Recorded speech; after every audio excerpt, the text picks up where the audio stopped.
Everyone, Daryl here. Yeah, so this is lesson 21 in my Investing 101 series. Today we're going to talk about mortgage insurance.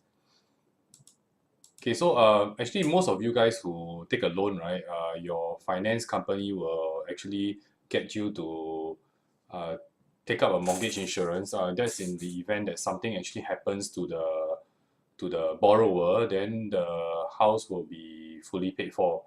Okay, so therefore, actually, on this note, right, I will actually say that it is often overlooked, but it's actually an important component of purchasing a property. Okay, so the main reason why it's overlooked is because, like, let's say if you take a loan from example a local bank, let's say UOB, DBS, or OCBC, then one of these, let's say you take from UOB, so UOB will actually tell you that, oh, you have to buy this mortgage insurance to cover your loan for the tenure of the time that you borrow from us. So let's say you take a 25-year loan, then the mortgage insurance has to cover that 25 years. Okay, so in a nutshell, mortgage insurance is actually an insurance policy bought against the outstanding property loan amount. And most of the time is because the finance company requires the borrower to take up a valid mortgage insurance. So as the principal amount decreases over time, the sum insured decreases as well. So it's actually called a decreasing term insurance. And yeah, like I mentioned before, this is actually a mandatory requirement by the finance institution.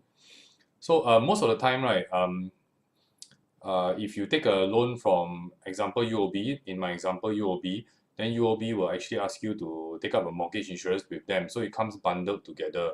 But some people, they may actually take up their own mortgage insurance and then inform their bank or finance company that they would like to take up separate mortgage insurance from another insurance company. And then if the bank is okay with that, then yeah, they will allow you to do so. So some people actually do go and hunt and look for more attractive rates when it comes to uh, covering their mortgage with insurance. So they can actually look for their financial planner or to maybe cover them with something.